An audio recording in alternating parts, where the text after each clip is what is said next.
Elsevier, Professor Manju Sharma, Professor, National Academy of Sciences, India, Sri Saurabh Sharma, Vice President, Research Solutions, Elsevier, Dr. Jaya Sivaswamy Tyagi, Professor and Head of the Department of Biotechnology, R&D Medical Institute, distinguished participant today, and these awardees, brothers and sisters. I am really very happy to be present here for this award ceremony. The reason being, the science is for the advancement of the human lives. And after becoming Vice President, leaving politics, which I used to be busy 24/7 earlier, I have decided to cover 5 areas of chosen out of my own interest. One is the university students, the knowledge and the future of the country. Second is science and research for the betterment of the mankind. Third is agriculturists. Agriculture is our basic culture. Because even today, after massive migration and urbanization, even today 64% of the people are still depending on agriculture. And a country like India, we need to have self-sustainable food security. You cannot depend on imported food security, unlike Dubai or Singapore or small countries. Fourth one is culture, academies, music, dance, art, literature, all these because they are the life of the country. These are the things which differentiate us culturally from others across the globe. And fifthly, some selected social organizations, what you call so-called NGOs. NGOs means nowadays there is a different meaning. I don't want to dwell on that. So my interest is because these are the sectors which are vital for the progress, for the future of the country. And science is really an important sector which has to be really encouraged. You have just seen the presentation. Where were we earlier? India is an ancient civilization.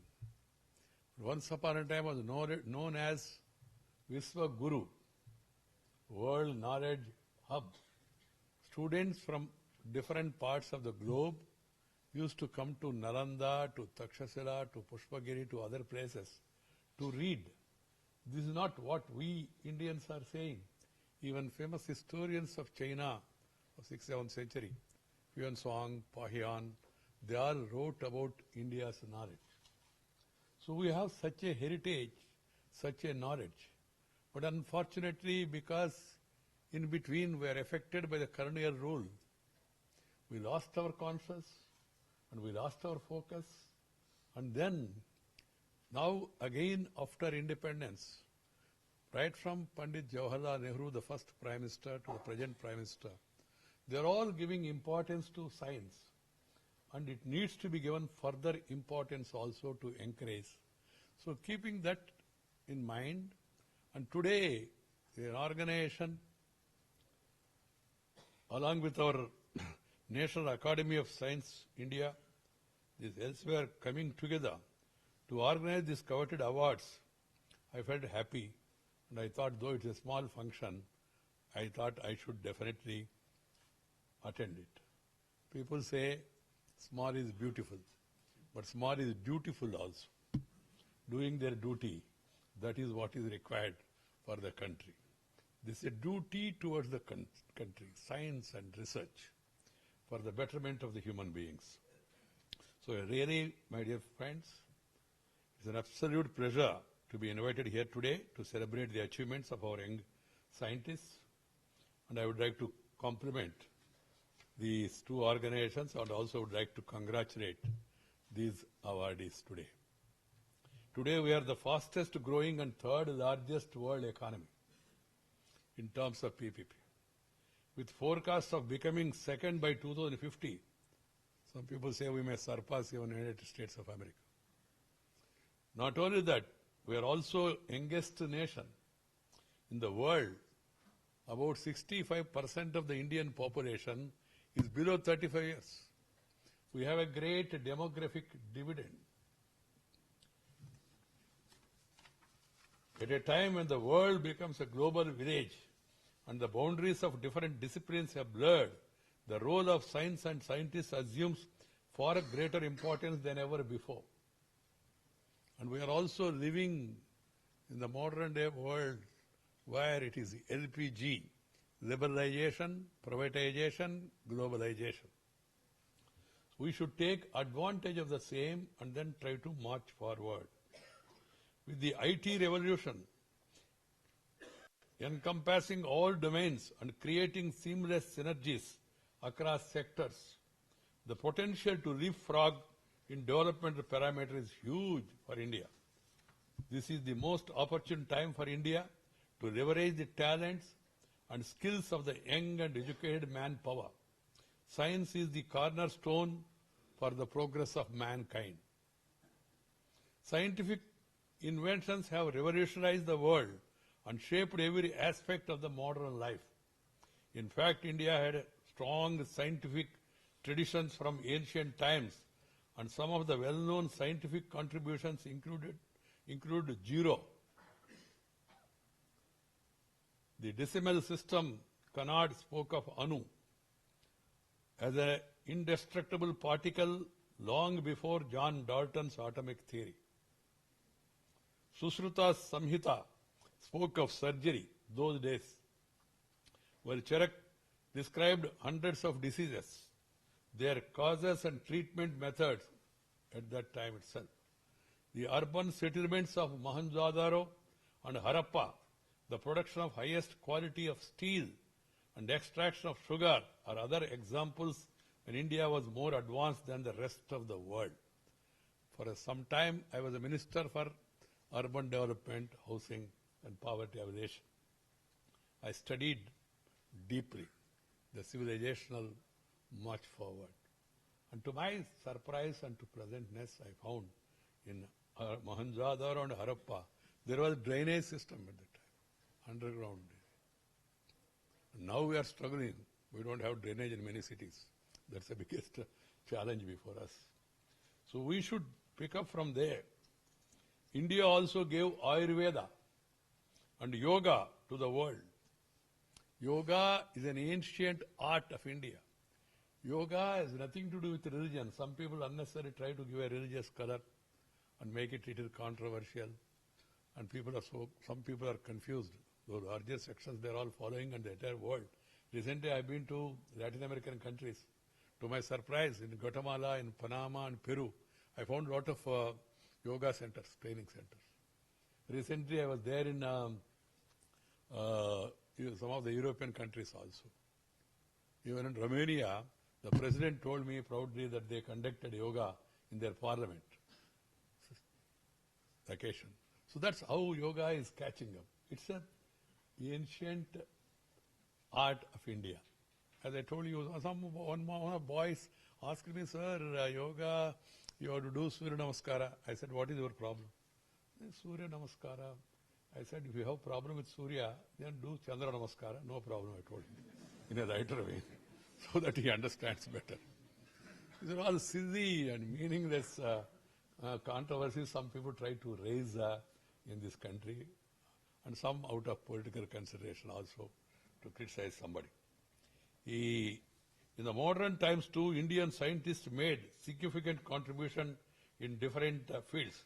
I had an occasion to meet Saha Institute in Calcutta, the work that is being carried out.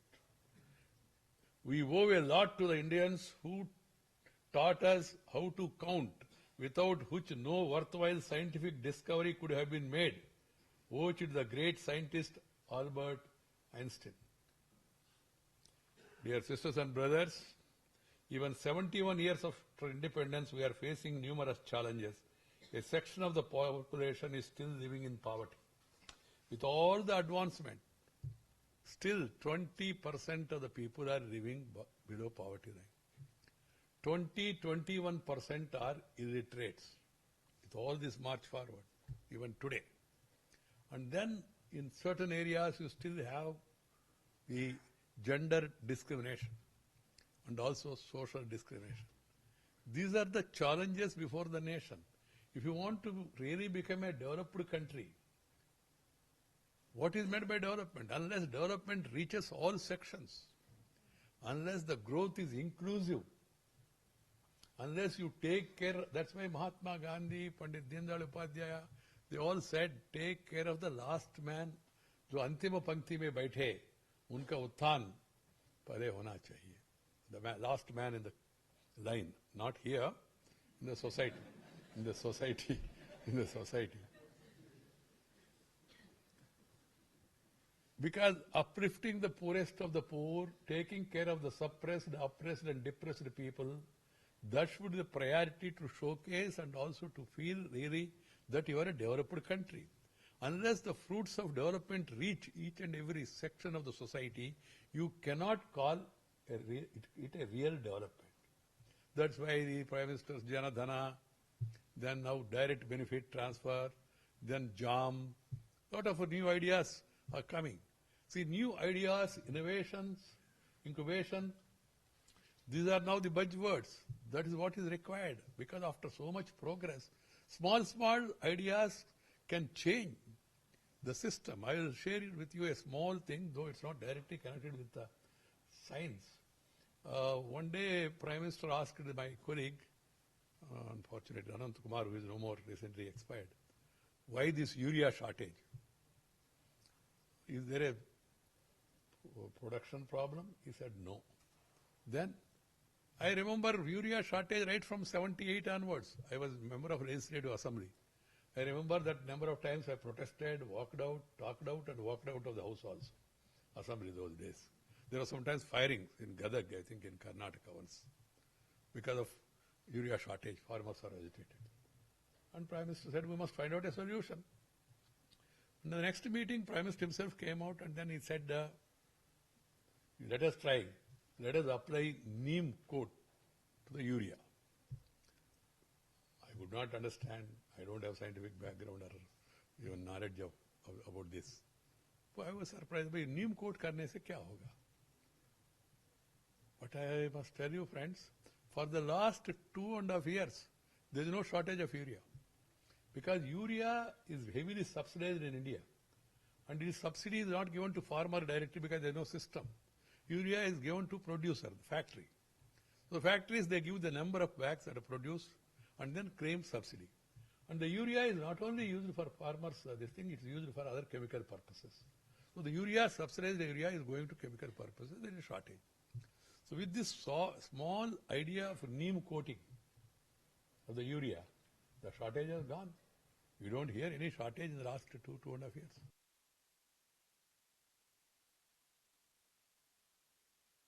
Ideas or whatever it is.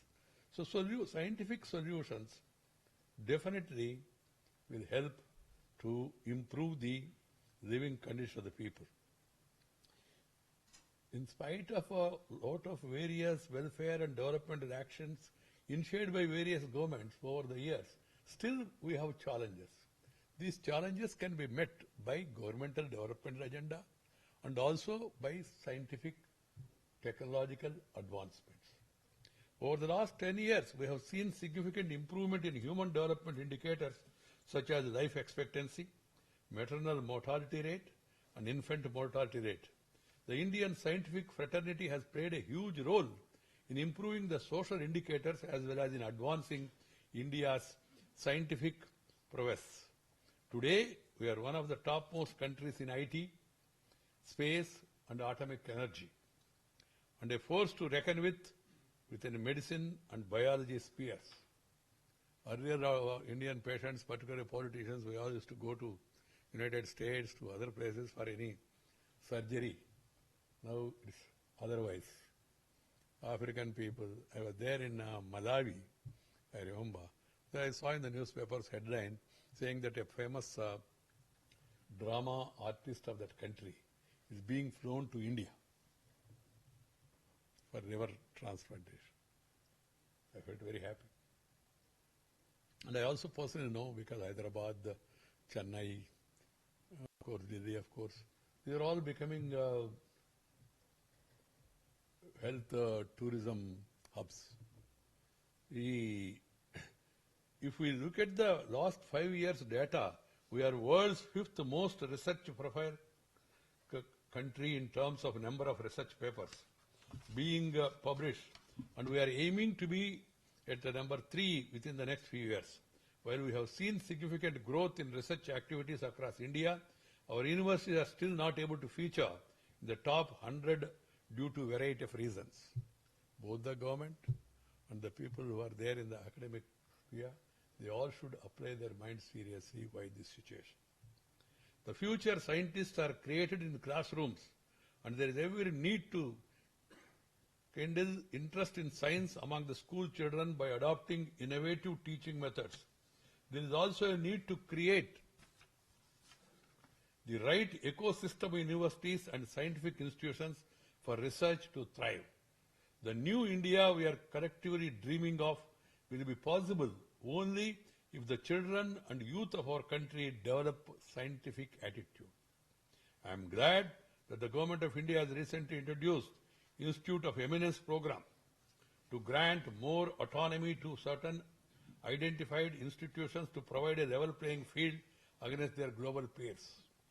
As a growing nation, we cannot ignore the importance of rankings, as there is a direct correlation between competitiveness and excellence. At the same time, we need to focus on the societal impact of the scientific activities as well. Just now, we have seen a presentation made that is also useful for us to understand where do we stand. I am told that a global ranking body is developing a ranking framework that aims to measure institutions' success in delivering the United Nations Sustainable Developmental Goals based on the research data provided by Elsevier. We need to make sure that our scientific activities are aligned with the Sustainable Developmental Goals identified by the United Nations and the Government of India. In spite of many advances in science, the world is facing numerous challenges like those relating to climate change, global warming, sustainable development, clean energy, and water and diseases. Only science can throw up solutions for the present and emerging problems in the years to come. Of late, we started now focusing on solar energy. It was there for years together, but we failed to take advantage of the same. I remember some time back when I went to UK, London, the driver who was driving my car told me, "Sir, good morning." I said, "Okay, namaste." He said, "Sir, today is a happy day, sunny day." I said, "Is it your son's birthday?" "No, sir, sunny day." I said, "Poor fellow, in India 365 days are sunny days." But we never took advantage. Now we have joined the Solar Alliance along with France. 121 countries have already joined. A lot of other countries are also going to join. Harness the sun. 125 gigawatts is the target now. This is how we must really come up with new ideas, new solutions. The onus lies on the shoulders of the young scientists, and we look forward to you to find solutions to the problems the world is facing. World, not only about India. Definitely we have to take care of our nation. At the same time, we believe in peaceful coexistence. Because our civilizational values, our core philosophy, share and care is the core of Indian philosophy. Share and care is the core of Indian philosophy. Our civilization is still surviving because we believe in Vasudaika Kutumbakam. We believe in Sarve Jana Sukhino Bhavantu. Entire universe should be one family. So if you have that in mind, then you will not have tension. If you don't have tension, then you can pay attention.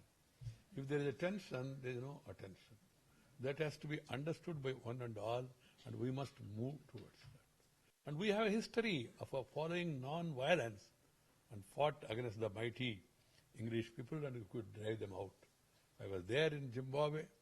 I heard and I saw.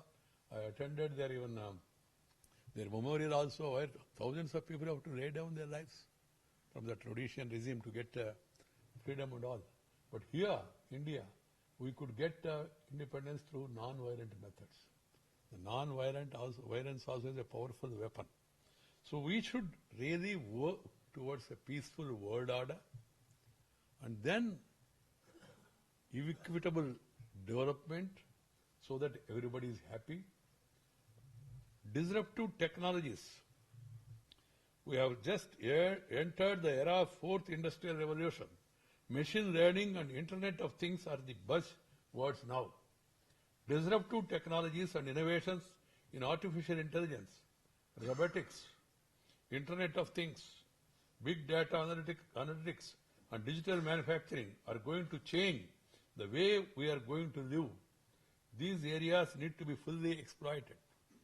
I would also like to appeal to various corporate bodies and industries to promote scientific research in the country in a big way by creating an exclusive corpus for encouraging innovative R&D projects and technologies that could provide long-lasting answers to problems faced by the people. At the same time, investment in S&T had to be enhanced to support innovations which would address issues relating to agriculture, environment, health, housing, clean drinking water, and security, among others. This is the time for the Indian science fraternity to play a pivotal role and make India one of the top nations in science and technology. I compliment the National Academy of Sciences India and elsewhere for instituting these awards to promote scientific excellence among the youngsters. I once again convey my greetings to the scientists who have been given these awards, and I appeal to the younger generation to follow such great people. Because why this felicitation? The felicitation is to give inspiration to others. Otherwise, what is they are going to get by these small mementos which we are giving, or even the 75,000 rupees or whatever, even if we give much more money also. This felicitation is not only meant for them, the felicitation is to give inspiration to other young scientists. So follow these people and try to move forward and try to take the country forward. Thank you very much. Namaskar. Jai Hind.